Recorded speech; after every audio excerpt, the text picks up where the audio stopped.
Kei te apakura te ngākau o Stan Walker, kai Waiata Rongonui ki tana kāinga tupu ki tauranga moana, e auwe nei i te parekuratanga ōna e te hinu no te kaipuke rina. Kua hoki mai te manu Waiata nei ki Aotearoa ki te whakangahau i te tini ngero i tētahi whakangahau whakatairanga i te ipu whutupōro o te ao. Tauranga moana. He tohu arohana Stan Walker ki tōna papa tupu, kua raru I te aitua kaipuke nei.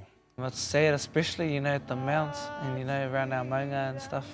That's like the hot spot for everything, Everybody swims there every day. I grew up swimming there and it's polluted. Oh man, they need to sort it out. Kua rongo ia mo te kino o te hinu ki roto I te wai I ona whanaunga.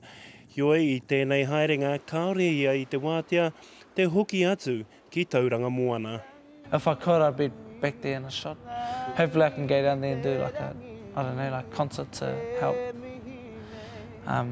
just bring hope or something, or, raise money to be able to clean it all up.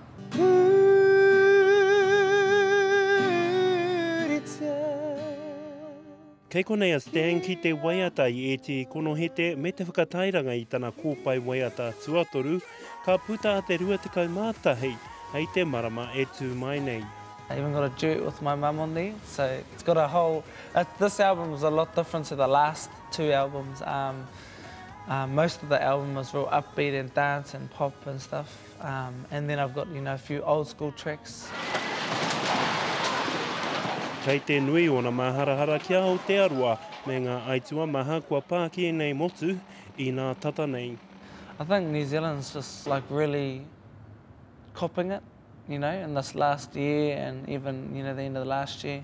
Kei te waiata ia ki Waitākere a te rāmere I mua tonu I te tukinga o te kapa warapi ki te kapa no wera.